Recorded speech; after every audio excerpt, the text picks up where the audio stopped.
झारखंड के धुरवा में बन रहे स्मार्ट सिटी एक बार फिर चर्चा में है। दरअसल चर्चा इस बात की नहीं है कि किस तरह के आलिशान यहाँ पर भवन बनाए जा रहे हैं, सरकार की क्या कार्य योजना है, बल्कि चर्चा इस बात को लेकर के है कि जो लोग पुराने क्षेत्र में वर्षों से दशकों से रह रहे थे उनको आखिर क्यों उजाड़ा जा रहा है। हालांकि मुख्यमंत्री के एक आदेश के बाद फिलवक्त जो बुलडोजर है वो चलना बंद हो गया है, लेकिन जिनके घर ध्वस्त हो चुके हैं वो कहीं न कहीं खुले आसमान के नीचे रहने को मजबूर हैं। इस वक्त हम मौजूद हैं उसी स्मार्ट सिटी क्षेत्र के मूसा टोली इलाके में, जहां 2 दिन पहले बुलडोजर ने आतंक मचाया है। फिलहाल मुख्यमंत्री के आदेश के बाद बुलडोजर शांत है, लेकिन लोगों की जिंदगियां अशांत हो गई हैं। ये तमाम जो लोग आप देख पा रहे हैं मूसा टोली के लोग हैं और दशकों से जमाने से इनके बाप दादा परदादा रहते आए हैं, लेकिन आज ये लोग कहीं न कहीं अपने मुस्तकबिल, अपने फ्यूचर को लेकर के कहीं न कहीं सशंकित हैं। ये तमाम लोगों के चेहरे अब देखकर अंदाज़ा लगा सकते हैं कि स्मार्ट सिटी के बनने से इनकी खुशी से ज़्यादा गम और तकलीफ और परेशानी ज़्यादा है। तमाम लोग कहीं न कहीं सरकार से चाहते हैं कि पहले इनके मुस्तकबिल को सुरक्षित किया जाए, उसके बाद ही आगे का काम काज हो। अब से थोड़ी देर पहले यहाँ झामुमो के विधायक लोबिन हेम्ब्रम साहब इन लोगों से मिले और इन लोगों की बातें सुनी और सरकार से इंसाफ दिलाने का भरोसा दिलाया है। दीदी, आपको क्या लगता है, अभी आए थे जेएमएम के नेता लोबिन दा, उनके बातों पर कितना भरोसा हुआ आप लोगों को? भरोसा तो पूरा हुआ है कि हम लोग को कुछ मिलेगा रहने के लिए। बेघर तो नहीं होंगे, घर तो कहीं ना कहीं मिलेगा ही, इसलिए आशा तो लगा है। लेकिन अब देखिए आगे क्या होता है। इस स्मार्ट सिटी बनने से आप लोगों को फायदा नहीं हो रहा है? हम लोग को स्मार्ट सिटी से फायदा नहीं हो रहा है, लेकिन उससे ज्यादा नुकसान हम लोग का हो रहा है। अभी घर टूट गया, बच्चा लोग छोटा छोटा है, स्कूल जाने वाला लोग है, अभी लोग का भविष्य खराब हो जा रहा है, तो खुशी कैसे मिलेगा हम लोग तो कल तो मुख्यमंत्री बोले हैं कि अब नहीं टूट फूट पाएगा, आप लोग को वैकल्पिक व्यवस्था किया जाएगा। अब व्यवस्था अभी तक हुआ नहीं है, होगा तो कहेंगे कि हाँ हम लोग के लिए व्यवस्था हो गया है। और जब तक नहीं हुआ है तब तक तो हम लोग निराशा ही में ना रहेंगे कि हम लोग का अभी छत नहीं है, कहाँ रहेंगे बोल के। कल जिस तरह यहाँ मूसा टोली की सुहानी सांगा ने हिम्मत दिखाया, उसके बाद ही तभी हम लोग ये जान पाए कि आप लोग इधर रहते हैं और यहाँ आप लोगों को परेशानी है। तो क्या लग रहा है, तमाम बेटियों को इतनी हिम्मत दिखाने की जरूरत है अब? हाँ, पूरा हम तो कहेंगे कि जितना भी आदिवासी बेटी है वो लोग सुहानी की तरह ही सब हिम्मत करे और हमेशा वो लोग करते रहे। अभी वो हॉस्पिटल में भर्ती है, तो उनके लिए आप लोग क्या सोच रही हैं, कब जल्दी लौटे, क्या उन लोग कैसे वेलकम करेंगे आप लोग उसको? हम लोग तो क्या बोलेंगे, हम लोग यही भगवान से दुआ करते हैं कि वो जल्दी ठीक हो जाए। और अभी तो वेलकम तो क्या करेंगे, अभी दुख है हम लोग का। हम लोग का बस इतना ही सब कोई गांव की तरफ से है कि वो अच्छी तरह से ठीक होके आ जाए। सुहानी के हम उम्र के कुछ दोस्त यार हैं, लड़कियां हैं, आप लोग तो साथ में रहती होंगी ना? पढ़ाई हाँ, साथ में साथ रहते में हैं। पढ़ाई करती हैं क्या? नहीं, अच्छा, वो तो पढ़ाई जाती है ना करने के लिए? भी जाती है पढ़ने। इंटरमीडिएट कर रही है अभी? हाँ आप ही पढ़ती हैं? जी हाँ, साथ में जाती हैं? साथ में नहीं जाते हैं, अलग अलग कॉलेज में जाते तो उनके पिताजी से बात हो रही थी तो बता रहे थे, पहले वो बोल रही थी कि हम पुलिस में जाएंगे, फिर बोली कि नहीं हम नर्स बनेंगे और नर्सिंग क्षेत्र में जाएंगे। हैं। अब ऐसा हाल में कैसे पुलिस में बन सकती है। आपको क्या लगता है कि सुहानी ने जो हिम्मत दिखाया है, उस तरह सभी बेटियों को हिम्मत दिखाने की जरूरत है? जी हाँ, दिखाना चाहिए, उसका जैसा हौसला सबको ही करना चाहिए। आप लोग को हिम्मत और हौसला बढ़ा है उससे? हम्म। अभी बातचीत हुई जब कल मुख्यमंत्री से मिलकर आई थी? हालांकि कल शाम को तो बीमार हो गई थी, तो बातचीत कुछ हुई थी आप लोगों की शाम को? हाँ जी, नहीं हुई, मुख्यमंत्री मिले भी नहीं थे सुहानी जी से। नहीं मिले थे? नहीं। तो जिस दिन वो घर तोड़ा फोड़ा गया उसके बाद बातचीत हुई, क्या बता रही थी वो? हाँ, हमें बात हुई थी, बस रो रही थी वो। रो रही थी। हाँ। तो कल मुख्यमंत्री से शाम को मिलकर आई, बहुत अच्छे माहौल में बातचीत हुई और भरोसा भी उनको लगा कि अब उन लोगों का फ्यूचर ठीक है। हाँ, मिलेगा सोची, खुश होकर आई, बैठी हुई है, पता नहीं, हम लोग तो नहीं थे, हम अपना घर में थे, अचानक से गिर गई अच्छा, बेहोश होके। क्या लगता है यही सब कारण से इसे बीमार पड़ी है? जी हाँ, यही सब देख का कारण से बीमार हो गई। आप लोग भी डरी हुई हैं क्या इसको देख करके? जी सर, क्या लग रहा है आप लोगों को, क्या फ्यूचर होगा? सुहानी के देख के तो लग रहा है कि हम लोग के साथ भी ऐसा ही होगा।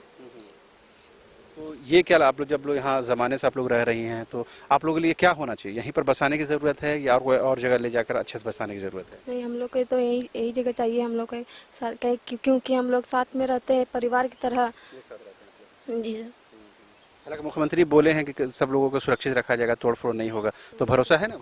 हाँ, भरोसा है हम लोग को, आशा है कि अब बोले हैं कि मिलेगा तो थोड़ा राहत मिल रहा है कि नहीं हटाया जाएगा घर को। जो नुकसान होना था हो चुका है। हाँ जी, हो चुका है। तभी आप लोग स्कूल कॉलेज जा रहे हैं कि इससे डर खौफ नहीं? जा रहे हैं अभी तो। पढ़ाई करते हैं? हाँ, जैन कॉलेज। क्या कर रही हैं? अभी तो ग्रेजुएशन पार्ट 1 में अभी हैं। क्या है पेपर आपका? अभी इकोनॉमिक्स ऑनर्स है। ये क्या इकोनॉमिक्स से बताता है कि पुराने जो आदिवासी मूलवासी हैं उसको उजाड़ दिया जाए, नए लोगों को बसा दिया जाए? ऐसा इकोनॉमिक्स कहीं पढ़ी है आपके? नहीं बताता है। इकोनॉमिक्स क्या बताता है, कैसा होना चाहिए समाज, कैसा होना चाहिए इकोनॉमिक्स का जो रिसोर्सेज का एलोकेशन कैसा होना चाहिए?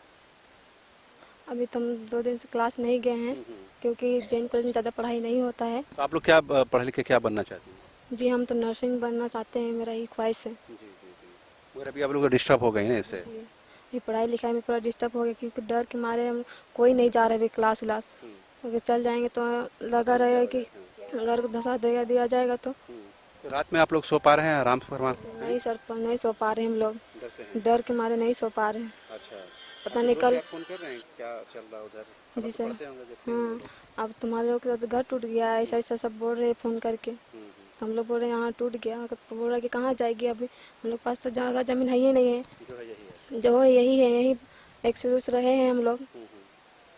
फ़ोन कर करके ही पूछ रहे हैं सब कोई।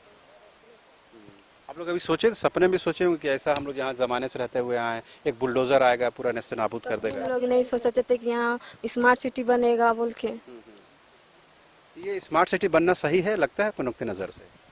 सही तो नहीं है क्योंकि हम लोग आदिवासी को उजाड़ रहा है यहाँ। हम लोग को थोड़ी ना रखा जाएगा यहाँ, तो अभी स्मार्ट सिटी वाला मतलब विदेश के लोग को रखेंगे, अभी आदिवासी को यहाँ थोड़ी ना रखा जाएगा, यहाँ से भगाया जाएगा। मतलब ये जो बन रहा है ये आप लोग को उजाड़ने के लिए बन रहा है? जी हाँ। इससे आप लोगों को कोई फायदा नहीं? नहीं, कुछ फायदा नहीं। तो फिर सवाल ये उठता है ना, कोई जो समाज तरक्की करता है, विकास करता है, तो बहुत चीज़ का ज़रूरत पड़ता है, तो इस तरह के लोग शहर बसाते हैं, तो वो क्या गलत है, या पहले आदिवासियों को बिना छेड़े हुए या उनको डिस्टर्ब किए बिना इस तरह का काम होना चाहिए? जी क्योंकि सब जगह आदिवासी को कोई लोग नहीं समझता है, वो लोग सोचते हैं कि ये लोग छोटा जात है तो ये लोग क्या मूल भाव रहेगा, इसलिए उजाड़ दे रहे हैं। मगर झारखंड में तो हेमंत सोरेन की सरकार है जो आदिवासियों की को कहीं ना कहीं अच्छे से समझती है वो पार्टी। कल मुख्यमंत्री इसीलिए बुला के सब लोगों से बातचीत की और समझने की कोशिश की, तो मुख्यमंत्री के रुख से आप लोग खुश हैं ना? हाँ खुश है हम लोग, बोले कि मिलेगा तो थोड़ा लग रहा है कि हम लोग उम्मीद है कि हम लोग को मिलेगा, क्योंकि मुख्यमंत्री जी बोले हैं हम लोग को कि पुनर्वास दिया जाएगा आप लोग को। तो आप लोग मुख्यमंत्री से क्या गुहार लगाएंगे? स्मार्ट सिटी बनना चाहिए, नहीं बनना चाहिए, आप लोगों के साथ क्या होना चाहिए, क्या बोलेंगे? स्मार्ट सिटी तो बन ही रहा है, पता नहीं, हम लोग तो चाहिए यहीं पर ही जगह रहने के लिए, क्योंकि हम लोग परिवार जैसा है पूरा गांव वाले कि साथ ही में रहें, यही हम लोग चाहते हैं। नहीं भगाया जाए, नहीं यहीं पर रखा जाए। हाँ यहीं पर रखाया जाए, उनके साथ कोई छेड़छाड़ नहीं हो जाए। मतलब विकास समाज करे, सरकार को जो विकास का काम करना है करे, लेकिन जो आदिवासी मूलवासी है उनको डिस्टर्ब नहीं करे, नहीं करें। है ना? तो फिर अब ये सवाल है कि फिर विकास का काम तो कहीं ना कहीं बाधित भी हो जाता है ना उससे, तो कैसे फिर सरकार का काम काज चलेगा, ये भी सवाल है ना। मान लीजिए आप बोलेंगे कि स्मार्ट सिटी नहीं बने या दूसरे जगह बने, तो ऑलरेडी यहाँ बनना शुरू हो गया, इतना पैसा खर्च हो गया है, तो क्या रास्ता हो सकता है कि आप लोग भी यहाँ पर रहें, स्मार्ट सिटी भी यहाँ पर? जी स्मार्ट सिटी बने, हम लोग को कोई कोना जगह दे जगह, बस हम लोग को रहने के लिए। हम लोग स्मार्ट सिटी नहीं बोल रहे कि मत बनाओ, हम लोग को बस जगह दे दो रहने के लिए, उजाड़ो नहीं, उजाड़ो मत, उजाड़ के किसी को बसाने की कोशिश मत करो। हाँ हम लोग यही गुजारिश है बस। क्या नाम हुआ आपका? मनीषा मिंज। आपका क्या नाम है? सुसाना लिंडा। अच्छा, तो मनीषा मिंज और सुसाना लिंडा की बातों से बिल्कुल साफ है कि सरकार जो विकास के कार्य करना चाहती है वो करे, लेकिन झारखंड जिनके लिए बना, यानी आदिवासियों के लिए, मूलवासियों के लिए, और यहाँ से जो बसे हुए पुराने लोग हैं, जो बाशिंदे हैं, उनके साथ किसी तरह का डिस्टर्बेंस नहीं होना चाहिए, किसी को उजाड़ कर बाहर के लोगों को बसाने की कोशिश नहीं होनी चाहिए। ये इस कदम का विरोध कर रहे हैं। सरकार के विकास कार्यों का कोई विरोध नहीं है, कोई उसका मुखालफत नहीं है, लेकिन जो असल मुद्दा वो ये है कि जो बसे बसाए लोग हैं, जिनकी ज़मीन है, जिनके बाप दादा यहीं पर रहकर पूरे समाज की खिदमत किए हैं, उन लोगों के साथ किसी तरह का विघ्न नहीं पड़ना चाहिए और उन लोगों के साथ किसी तरह का इनजस्टिस नहीं होना चाहिए। यही बात अब से थोड़ी देर पहले झामुमो के विधायक लोबिन हेम्ब्रम कह के गए हैं कि अगर ऐसे लोगों के आंसू नहीं पोंछे जाएंगे तो फिर कोई सरकार नहीं बचेगी। अगर ऐसे लोगों का पुरसाने हाल देखा जाएगा तभी सरकार अगले 25 से 30 सालों तक बिना किसी डिस्टर्बेंस के से रह सकती है। और हमारी बस यही कोशिश है कि इस मूसा टोली की आवाज़ को, दर्द को, परेशानी को तमाम लोगों के सामने लेकर आएं और ये समझने की कोशिश करें और ये समझाने की भी कोशिश करें कि स्मार्ट सिटी अपनी जगह है, लेकिन आदिवासियों, मूलवासियों का हक और अधिकार है, उसे किसी भी तरह से डिस्टर्ब या छीना नहीं जाना चाहिए। फिलहाल मुझे, मेरा कैमरा सहयोगी संजय को दीजिए इजाज़त। नमस्कार।